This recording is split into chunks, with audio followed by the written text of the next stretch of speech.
What's going on, guys? You know, when you get into RVing, a lot of people think that once you've purchased your RV, you're pretty much set, that the journey begins at that point and you can start taking it out camping. What a lot of people don't realize is that there are a lot more incremental charges and costs associated with RVing than people might normally think. So what I want to talk about today are some of those costs, some of those things that you need to factor in before you buy either a travel trailer or a fifth wheel, because they're definitely going to be a financial decision that you're going to have to make, and you're going to have to understand that it's not just going to be the cost of your trailer.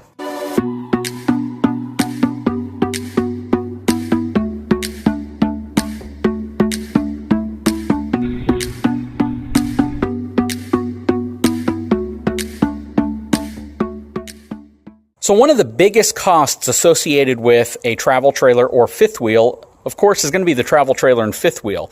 What most people don't take into account sometimes is that it's not just having a truck and a trailer that makes RVing. You also need to have all the other things, such as a trailer hitch. Now, trailer hitches can range in cost from anywhere around $250 all the way up to about $3,500, depending on what type of hitch you have. And that's going to be pretty much the same for both a fifth wheel and travel trailer. The difference is a fifth wheel hitch is generally going to cost about $400 and go up to about $2,000 if you need a specialty type of hitch, like a slider hitch or an extra capacity hitch, because you're going to be hauling a very heavy DRV or something that's incredibly heavy.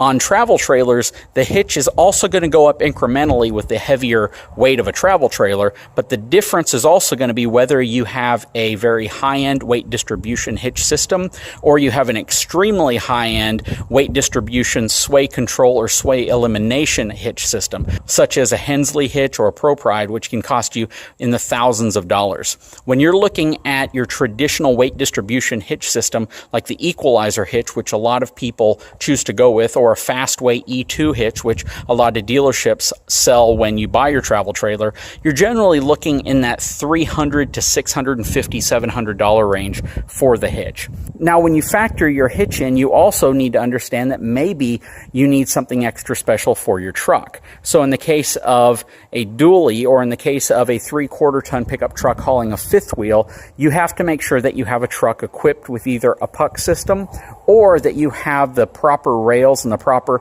fifth wheel hitch mounting system in place on your truck to properly add a fifth wheel hitch.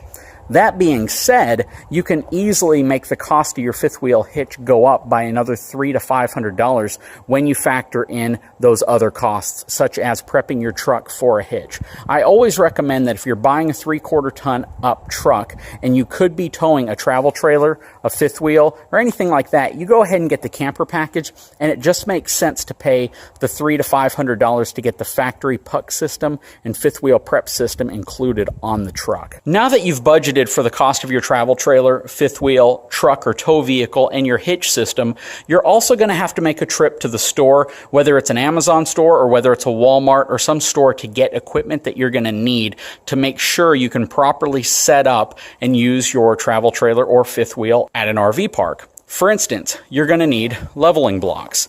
Leveling blocks are going to be used to help you level out your fifth wheel or travel trailer whenever you take it out camping. You may not be on perfectly level ground, and those are going to be what are used to help assist you in making sure that your RV is perfectly level. And having a level travel trailer or fifth wheel is very important for several things. It's going to help your refrigerator cool better, but it's also going to give you a better experience inside. You're not going to see things rolling off of counters or dealing with a lot of those headaches. You can buy things like your leveling blocks, tire chocks, your cords, all sorts of things from places like Walmart and Amazon. I like to shop at Walmart when it comes to prepping myself for the trailer fifth wheel, mainly because you can go there and get about 80% of the things that you need in one store. So let's take a look at our local Walmart and see what you might find at your Walmart.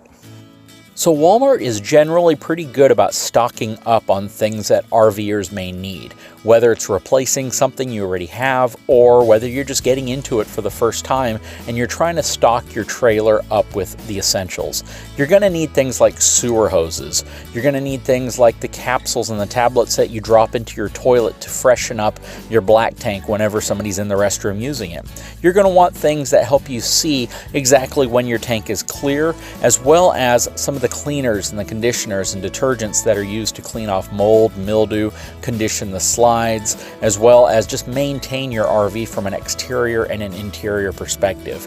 Walmart is usually pretty good at stocking all of those essentials. You're going to be hard pressed to find most of this stuff at local retailers aside from Walmart. Walmart stocks up on this stuff, and other retailers might have one or two of the items, but generally it's not going to be a one-stop shop to get everything you need.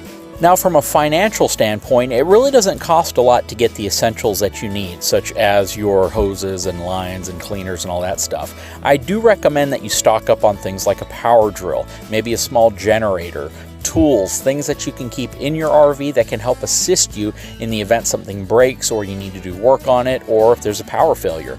Those things can definitely add to the cost, but they're generally not required if you're just getting into RVing. So basically, about $300 for the essentials and save up for the rest. So the message that I'm trying to deliver in this video is basically to understand that when you buy an RV, or when you're looking to buy an RV, you have to budget for other things as well. It's not usually going to be one complete package where you get everything you possibly need with your RV, unless perhaps the RV is used and the previous owner is just including most of what you need.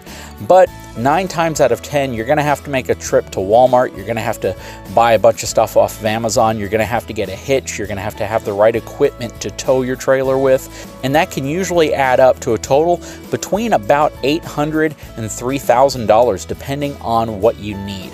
For the average person towing a travel trailer, you should probably factor on spending about $1,500 to $2,000 total, and that includes your hitch as well as all the stuff you're going to need to load in your RV after buying the RV. On a fifth wheel, you're probably going to spend about the same amount as well, but that's also assuming your truck comes with a fifth wheel prep package. If it doesn't, the cost can go up pretty quickly if you have to equip your truck with the base and what it needs to support a fifth wheel hitch. And then consider the fact that it can go up even more if you need a specialty type hitch, such as a sliding hitch or a hitch that's made to work with a short bed truck. And then one final thing to remember is to always consider emergency supplies, things like roadside flares or a tire repair kit or reflectors, things that you may need in the event of a breakdown.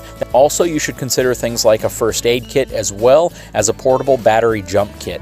Those things can be lifesavers in a scenario where maybe your truck battery is dead, or even your RV's battery is dead and you need a way to raise your landing gear or make adjustments or pull your slide in. So if you factor for a hitch cost of between, let's say, $750 and $1,000, go ahead and save up and budget an additional $500 to $1,000 on the necessities you're going to need to make sure that you're out there on the road safe and you have what you need when you get to where you're going. And of course, those numbers vary for everybody depending on what you want to keep in your RV and how you want to equip it. Anyways, guys, if you haven't had a chance, please take a moment, subscribe to my channel, give me a thumbs up, and we'll talk to you again very soon.